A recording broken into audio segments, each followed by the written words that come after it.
नमस्कार, मैं हूं आपके साथ मयंक। आज 16 तारीख है। मैंने अपने सुबह के वीडियो में ही आपको बताया था कि ये डील पटरी से उतरनी शुरू हो गई है। जिस डील की बात हो रही है ये ऑलरेडी कोलैप्स होने शुरू हो गई है और दोनों ही के बीच में अच्छा खासा मतभेद देखने को मिल रहा है, अमेरिका और ईरान के बीच में। लेकिन इस बीच कुछ खबरें ऐसी हैं जो बेहद चौंकाने वाली हैं। केशम आइलैंड में हॉर्मूज में एक बार फिर 3 धमाकों की आवाज़ सुनाई दी है। हालांकि ये अब तक साफ नहीं है कि हॉर्मूज में ये धमाके कैसे हुए, खासतौर पर केशम आइलैंड के पास ये धमाके कैसे हुए। क्या इसके पीछे अमेरिका की कोई भूमिका है या क्या था? चीज़ें ये पूरी तरह से अभी तक साफ नहीं है।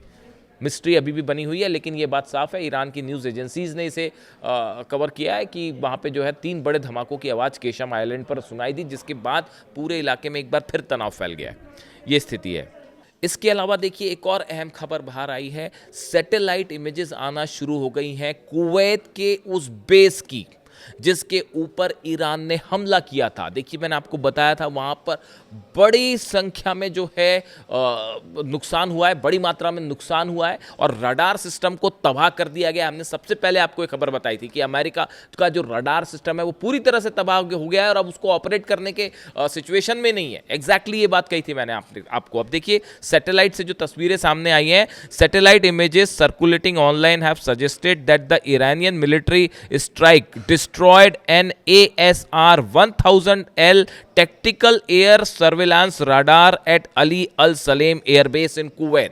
इनका जो सबसे बड़ा रडार था अमेरिका का, जिसे ASR 100L कहते हैं, टैक्टिकल एयर सर्विलांस रडार था, ठीक उसके ऊपर मिसाइल गिरी। और जो सैटेलाइट की तस्वीरें आई हैं उसने दिखा दिया है पूरा का पूरा सैटेलाइट जो रडार सिस्टम है वो पूरा का पूरा तबाह हो चुका है। और बताया जा रहा है कि जब ये हमले हुए उसके बाद वहाँ पेट्रियट सिस्टम लगे हुए थे, थार्ड लगे हुए थे, खासतौर पर पेट्रियट। और अमेरिका शायद ये सोच के चल रहा था कि जो मिसाइल्स फायर की जाएंगी उसको पेट्रियट रोक देगा, इस वजह से वहाँ पर चीज़ें हटाई नहीं गई थी।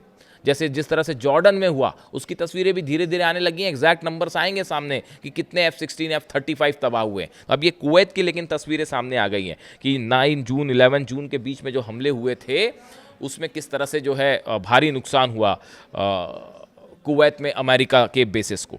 इसके अलावा देखिए 2 और अहम खबरें हैं जो कि ईरान से हैं। ईरान की सेना ने अपने सारे बॉर्डर्स पर पहरा सख्त कर दिया है। सेना को 24 घंटे अलर्ट रहने के आदेश दे दिए हैं। बल्कि खबरें ये भी आ रही हैं कि ईरान ने एक बार फिर बड़ी जंग की तैयारी शुरू कर दी है। देखिए एक तरफ तो डील की बात हो रही है, MOU साइन करने की बातें हो रही है, इलेक्ट्रॉनिकली उसको साइन भी हो गया, इस तरह की बातें आ रही हैं। फिजिकली जो है फ्राइडे को साइन होना है, लेकिन उसके पहले 3-4 मुद्दों को लेकर बड़ा बड़ा मतभेद दिखाई देने लग गया है डोनाल्ड ट्रंप और ईरान के बीच में। इसको लेकर अगले वीडियो में एक बड़ा खुलासा करूंगा मैं। लेकिन अभी जो हालात ये हैं, इसके मुताबिक ईरान ने एक बार फिर जंग की तैयारी शुरू कर दी है और ये कहा गया है ईरान की सेना को कि किसी भी तरह के हमले का जवाब देने के लिए तैयार रहिए। यानी हालात ये हैं कि कहाँ तो डील वाली बात है, MOU की बात है, लेकिन इसी बीच में हालात ऐसे भी हो सकते हैं कि फ्राइडे को जो है MOU साइन होने की बजाय जो है वो जंग की शुरुआत हो जाए फिर से। इजराइल ने साफ कर दिया है, नेतन्याहू की तरफ से खुद ये कहा गया है कि ये जंग अभी ख़त्म नहीं हुई है। उसके साथ ही देखिए ये बेहद अहम मुद्दा है, लेबनान से इजराइल पीछे आने को तैयार नहीं है। जिस ज़मीन पर लेबनान की कब्जा कर रखा है इजराइल ने, वो खाली करने को तैयार नहीं है। यही हालात सीरिया पे हैं और गज़ा को लेकर भी स्थिति ऐसी ही है। यानी इजराइल ने साफ कहा है हम किसी सूरत में लेबनान में अपना ऑपरेशन नहीं रोकेंगे। और इसके लिए अगर ये डील हो जाती है तो ये इजराइल के लिए बहुत बड़ा झटका माना जाएगा और इसी तरह के रिएक्शन इजराइल से आने शुरू हो गए। यानी हालात ये हैं कि इजराइल में बहुत असंतोष है इस डील को लेकर और एक प्रकार से ये इसको इजराइल की हार की तरफ से देखा जा रहा है, इस MOU को जो साइन होने की बात हो रही है अमेरिका से। इसीलिए ये बताया जा रहा है इजराइल में लगातार बैठकों का दौर जारी है, मोसाद इन्वॉल्व है, सिक्योरिटी एजेंसीज इन्वॉल्व हैं, उसमें जो है नेतन्याहू शामिल हैं। और हो सकता है कि जल्दी ये G7 की बैठक ख़त्म होने के बाद आपको एक बार फिर बड़ा एक्शन देखने को मिल जाए ईरान और इजराइल के बीच। यानी अब मामला जो है वो अमेरिका से हट के ईरान और इजराइल के बीच 1-to-1 होने की संभावनाएं जताई जा रही है, आशंकाएं जताई जा रही हैं कि अगर लेबनान में ऑपरेशन जारी रहता है इजराइल का, यानी ईरान की तरफ से हमला तय है। देखिए पिछली बार जब बेरूत पर हमला किया था इजराइल ने, उस समय ईरान की तरफ से रिटेलिएशन होना तय था। ईरान ने रात के समय मिसाइल्स तान दी थी, बस बटन दबाने की देर थी। लेकिन अमेरिका समेत तमाम अरब देशों ने ईरान से रिक्वेस्ट की कि अभी डील हो सकती है, एमओयू साइन हो सकता है, एमओयू पर सहमति बन सकती है, ऐसे समय पर आप इजराइल पर हमला ना करें। सिर्फ ये वजह थी ईरान रुका, वरना एक बड़ी स्ट्राइक इजराइल में तय थी। पूरे रात 2 दिन पहले इजराइल में सायरन बजते रहे। यह हकीकत जो है वो सब जानते हैं। ऐसे हालात में जहां एक तरफ डील की बात हो रही है, लेकिन उसके बीच में बड़ा ज़बरदस्त तनाव देखने को मिल रहा है, चाहे हॉर्मुज़ में है। और देखिए हॉर्मुज़ में तो जो सर्विस टैक्स लेने की बात है, इसको लेकर अमेरिका और ईरान फिर आमने सामने हो गया है। ईरान की तरफ से ये कहा गया है कि हॉर्मुज़ जैसे ही खुलेगा तो यहाँ पर एक सर्विस टैक्स लिया जाएगा। ये वहाँ से गुजरने की जहाज़ों को गुजरने के लिए किसी तरह का टैक्स नहीं होगा। ईरान का कहना है कि जो ये टैक्स वाली बात है, ये टैक्स जो है एनवायरमेंटल प्रोटेक्शन के लिए होगा। नेविगेशन किसी तरह से मतलब वहाँ पर जहाज़ों को गुजरने के लिए परमिशन के लिए टैक्स नहीं लिया जाएगा।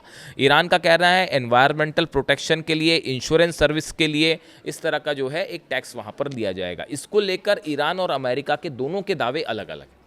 अमेरिका ये कह रहा है कि वहाँ किसी तरह का कोई जो है टैक्स जो है ईरान की तरफ से नहीं लिया जाएगा, लेकिन ईरान ने बात साफ की कि वहाँ एक सर्विस टैक्स होगा। जो जहाज़ गुजरेंगे उनके इंश्योरेंस के लिए, एनवायरमेंटल इश्यूज़ के चलते वहाँ पे जो है टैक्स लिया जाएगा। यानी इस मुद्दे पर भी दोनों देशों के बीच साफ मतभेद है।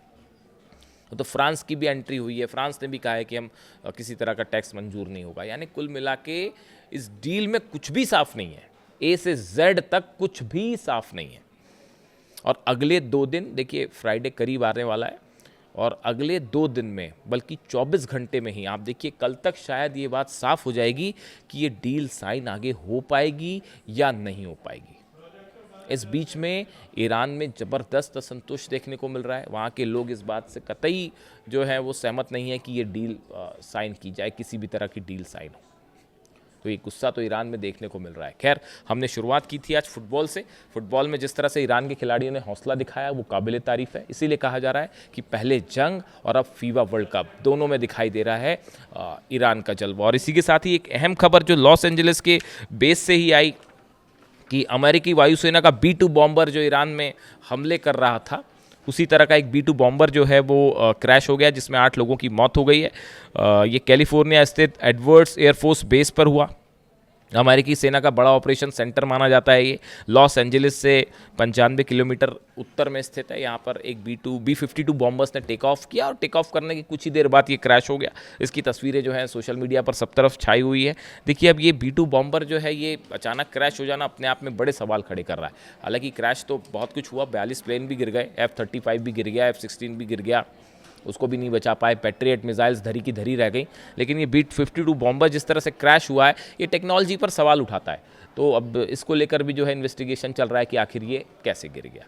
तो इस बीच अब खबरें लॉस एंजलिस से लेकर तेहरान तक, ईरान का ही ईरान है, ईरान ही ईरान है, इस तरह की खबरें सोशल मीडिया पे हैं। वीडियो कैसा लगा कमेंट करके ज़रूर बताइए। अगले वीडियो में सुबह एक बड़ा खुलासा। Thank you so much.